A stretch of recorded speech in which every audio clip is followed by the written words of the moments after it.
Day 10 है और आज मैं रुकने वाली नहीं हूँ क्योंकि अब ये चैलेंज नहीं मेरी ज़िंदगी का टर्निंग पॉइंट बन चुका है। कभी लगता है कि नहीं होगा, लेकिन आज हर एक दिन मैं खुद को प्रूव कर रही हूँ। थोड़ा ही सही पर बहुत आगे बढ़ रही हूँ। आज मैंने अपनी स्ट्रैटेजी में क्या-क्या किया, मैं आपको बताती हूँ। मेरा क्या टारगेट था और मैंने अचीव किया कि नहीं किया, मैं आपके साथ शेयर करने वाली हूँ। और आप लोग भी मेरे साथ इसी तरीके से जुड़े रहिए और अपनी सारी तैयारी को इसी तरीके से 21 डे चैलेंज में जितना हो सके उसको पूरा करने की कोशिश करिए। सो वेलकम एवरीबॉडी, आप सभी का स्वागत है मेरे इस चैनल पे। तो सबसे पहले मैंने हिस्ट्री उठाया, जो कि मुझे रिवीजन करना था। तो रिवीजन के लिए आप जानते हैं कि मैं रिवीजन के लिए हमेशा से पीवाई क्यूज़ को प्रेफरेंस देती हूँ। तो मैंने फ्रॉम घटना चक्र से पीवाई क्यूज़ लगाया, जो कि आधुनिक भारत में शिक्षा का विकास था। उस चीज़ से मैंने उस बुक से मैंने जितने भी क्वेश्चन इससे बन रहे थे, मैंने वो क्वेश्चंस किए। आपको ये जानकर बहुत हैरानी होगी कि ऐसे-ऐसे क्वेश्चंस आ रखे हैं इसमें से जो हमने कभी सुना भी नहीं होगा। तो आप ज़रूर करके जाइएगा, क्योंकि आयोग कैसे, कब, कहाँ से पूछ ले क्वेश्चन हम नहीं जानते। और वैसे भी हम लोग के पीछे बीपीएससी वाले पड़े हुए हैं कि ना उनको हमारा एग्ज़ाम लेना है और ना ही वो हमको नोटिफिकेशन देना। और हमारा टारगेट भी आप जान सकते हैं, टारगेट क्या बोलूँ, हमारे पास जो सोर्स भी है उसको भी बढ़ा दिया गया है कि कहीं से भी पूछ लेते हैं। तो उसके लिए आप पहले घटना चक्र से उसको लगा लीजिएगा। मैं 1000 बार बोल चुकी हूँ, ये मैं फिर से बोल रही हूँ कि पीवाईक्यूज़ के लिए बेस्ट रहेगा। एंड मैंने उसी टॉपिक में से आपके लिए क्वेश्चन बनाया है कि मैग्ना कार्टा किसे कहा गया था। आप ज़रूर इसका आंसर दीजिएगा। और सबसे पहले फोर्ट विलियम कॉलेज की स्थापना हुई थी 1800 में सन। आप मुझे ये बताइए कि कॉलेज की स्थापना हुई क्यों थी?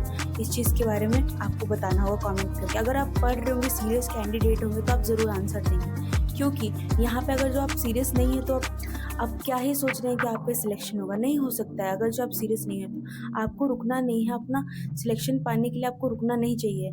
आपको पढ़ते रहना चाहिए। आपको दिमाग में नहीं आना चाहिए कि अभी ना एग्ज़ाम आ रहा है ना नोटिफिकेशन आ रहा है। एग्ज़ाम डेट तो ऑलरेडी आउट हो रखा है, आपको ये नहीं पता है कि नोटिफिकेशन कब दे दे। और वैसे भी नोटिफिकेशन 3 महीने पहले आता है एग्ज़ाम, किसी भी एग्ज़ाम के। हमारे उनके पास अभी टाइम है, तो हम क्यों 3 महीने के चक्कर में इतना सारा टाइम हम वेस्ट करें। तो अपना ध्यान दीजिए इस पे कि हाँ क्या क्या करना है हमको। उसके बाद मैंने दूसरे टॉपिक से इसी बुक से आधुनिक भारत का प्रेस का विकास। आप जानते होंगे कि इस जो टॉपिक है प्रेस का विकास आधुनिक भारत में, ये कितना ज़्यादा इम्पोर्टेंट है। क्योंकि ये जो टॉपिक है ना, इसमें से लगभग 5 से 6 क्वेश्चंस आते ही आते हैं, हर एग्ज़ाम में पूछे जाते हैं। जैसे कि आप लिट्टन रिपन को तो कभी भूलिए ही मत। ये दोनों भाई हैं एक तरीके से। हम लोग याद करने के लिए याद कर सकते हैं कि लिट्टन रिपन को तुमको भूलना ही नहीं, क्योंकि इन दोनों का जो एक्ट आया था ना, या फिर गैगिंग एक्ट मतलब कि वही वर्नाकुलर टेक्स्ट एक्ट है जो भी है। और उसके बाद जो लिट्टन ने उसको जो खारिज किया है, उस चीज़ के ऊपर क्वेश्चन 1000 बार बने और हज़ारों बार इस टॉपिक से 2-3 क्वेश्चन ज़रूर पूछे गए। तो आप इस क्वेश्चन को स्किप मत करिएगा, आप इस टॉपिक को स्किप मत करिएगा। बहुत इंपॉर्टेंट क्वेश्चन है ये इसके। और पिछला जो भी था मैं आपको बताना भूल गई कि पिछला मेरा जो भी था, मैंने सबसे पहले हिस्ट्री का जो मैंने प्रीवियसली कल पढ़ा था उसको मैंने रिवाइज़ किया। क्योंकि आप अगर आगे पढ़ते रहिए तो आपको पिछला भूल जाइएगा, क्योंकि हमारा माइंड ऐसा है कि हम पढ़ते हैं वो याद रहता है एक दिन बाद। अगर जो उस चीज़ को नहीं दोबारा रिपीट करते तो हम भूल जाते हैं। अगर किसी भी चीज़ को अगर हम 3 बार उसी चीज़ को पढ़ ले तो हमको याद रहेगा। तो वैसे ही कर सकते हैं हम लोग। क्या करेंगे कि आज पढ़ा जो भी पढ़ा उसको कल रिवाइज़ करेंगे, फिर देन स्टार्ट करेंगे, नेक्स्ट क्या होगा वो स्टार्ट करेंगे। ये स्ट्रैटेजी को ज़रूर फॉलो करिएगा, बहुत ही हेल्पफुल होगा आपको भी और मेरे को तो है। मूल मंत्र है याद करने का किसी चीज़ को भी। देन मैंने ज्योग्राफी शुरू किया। ज्योग्राफी में भी बहुत ज़्यादा नहीं किया मैंने, सिर्फ 7th क्लास का चैप्टर, 7th क्लास का जो क्लास की बुक थी एनसीईआरटी की ज्योग्राफी की, उसमें से मैंने 7 चैप्टर किया है, जो कि मानवीय पर्यावरण, बस्तियाँ और पर्यावरण और संचार था। इसमें ये बताया गया हम लोग को कि पहले के टाइम पे कैसी बस्तियाँ थी और अभी भी जहाँ पे बस्तियाँ में क्या डिफरेंस है।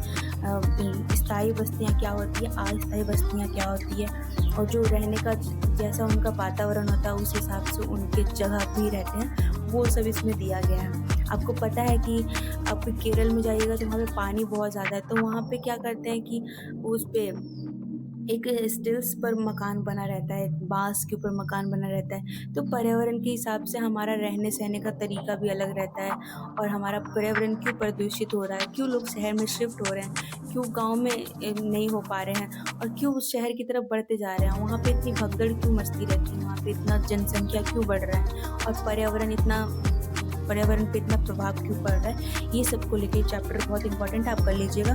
बहुत ज़्यादा अच्छा था और मुझे भी अच्छा लगा, इंटरेस्टिंग लगा बट लेंदी था चैप्टर पूरा, तो आप करिएगा ज़रूर इसको। इसमें फिर बताया गया कि विश्व का सबसे ऊँचा सड़क मार्ग कौन-सा था, तो आपको पता होना चाहिए कि जो हिमालय पर जो है मनाली लेह वो विश्व में सबसे ऊँचे पर्वत में ऊँचे सड़क में से एक है। I am sorry for interrupting, गलती हो रहा है मेरे से पर क्या करूँ, मैं भी इंसान हूँ, आप भी इंसान हैं, तो हो जाता है हम लोगों से। ओके, तो फिर मैंने सबसे आपको एक हाँ, इसमें से भी क्वेश्चन है, आपको ज्योग्राफी का है ये, तो सबसे यही 7 चैप्टर से दे रही हूँ मैं आपको। सबसे लंबा रेल मार्ग कौन-सा है? आप इसका आंसर ज़रूर दीजिएगा, ठीक है? एंड देन इसमें अब मैंने ये पढ़ा कि आपको किस तरीके से आप कल्चरल को जो उनका कल्चर होता है, कहाँ पे क्या होता है और ये अस्थायी अगर जो लोग रहते हैं उनको वो कहाँ पे रहते ज़्यादातर और स्थायी लोग कहाँ पे रहते ज़्यादातर, ये इस चैप्टर में लगभग यही देखने को मिलेगा। मैंने इससे क्वेश्चन तो उतना नहीं देखा है पर पढ़ना तो सारा इम्पोर्टेंट है, तो इसको तो पढ़ना मस्ट है। आप ज्योग्राफी भी पढ़िएगा, बिना ज्योग्राफी के कुछ नहीं होने वाला है। अब मैंने आपको बताया था कि मैं 6th क्लास के एनसीईआरटी का जल्दी लाइव सेशन लूँगी, जिसमें मैं बनाती हूँ अपने हाथों से क्वेश्चंस जो बनाती हूँ मैं पढ़ती हूँ। जैसे मैं अभी 7 चैप्टर पढ़ रही, तो मैंने इसके क्वेश्चन आंसर भी बनाए हैं, इसके क्वेश्चंस बनाती रहती हूँ बॉक्सेस से इंक्लूड होके।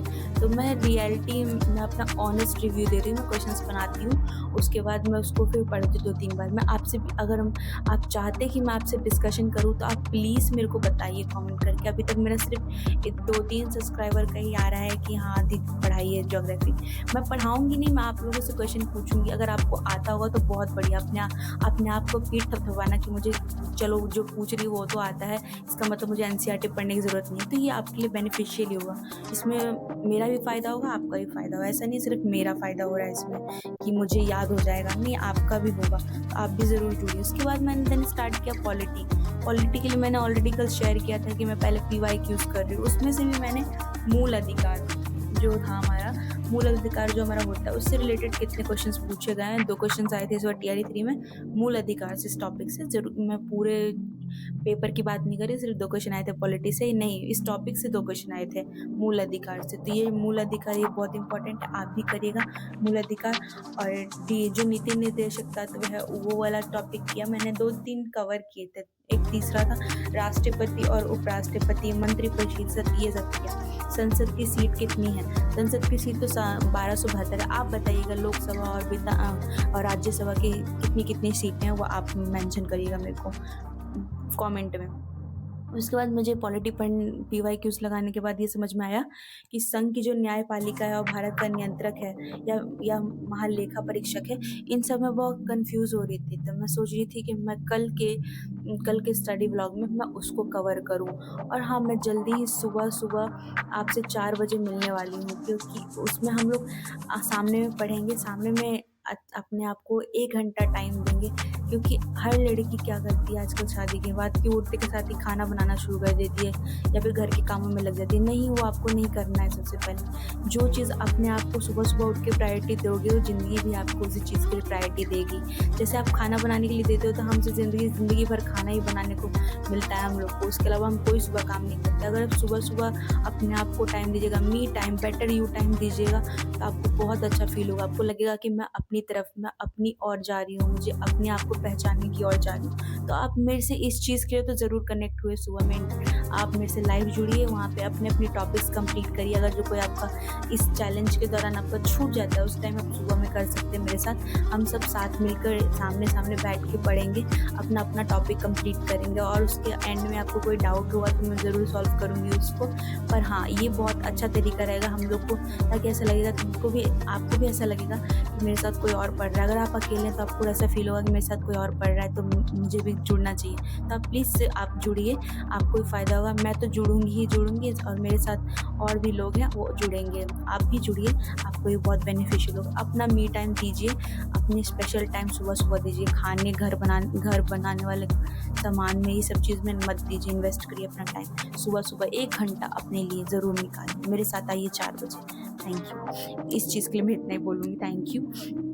आप जुड़िए उसमें। उसके बाद मैंने स्टार्ट किया बिहार हिस्ट्री, जो कि बहुत ज़्यादा इम्पॉर्टेंट है, क्योंकि हर सब्जेक्ट ही इम्पॉर्टेंट है, पर बिहार हिस्ट्री के लिए मैं कहूँगी कि बिहार हिस्ट्री एक ऐसा सब्जेक्ट है आपको इंटरेस्टिंग भी लगेगा और आप पहले पढ़ भी रखे होंगे, क्योंकि वही सब है। जैसे कि आप कोई आंदोलन पढ़ रहे हैं, असहयोग आंदोलन पढ़ रहे हैं, तो उसमें क्या होता है कि आप पूरे भारत का पढ़ते हैं उसमें कि कहाँ से क्या हुआ क्या नहीं हुआ।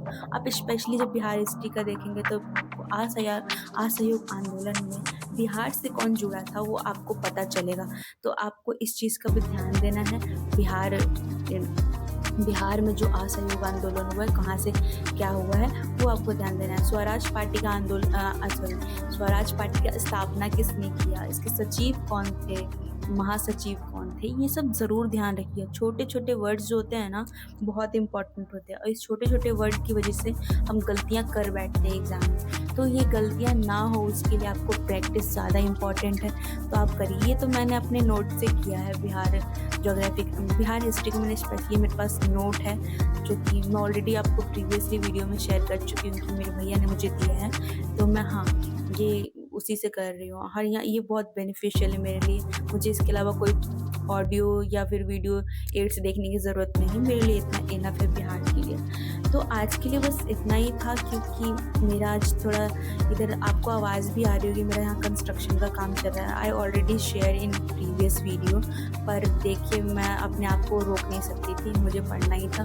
तो इतने शोर में भी मेरे को पढ़ना पड़ा और आप देख ही सकते हैं कितना आवाज़ आ रहा था। तो ठीक है, आज के लिए बस इतना ही है। If you like my video, do like and subscribe. Thank you for watching. We will meet in next video. Thank you so much. Do like and subscribe. Thank you.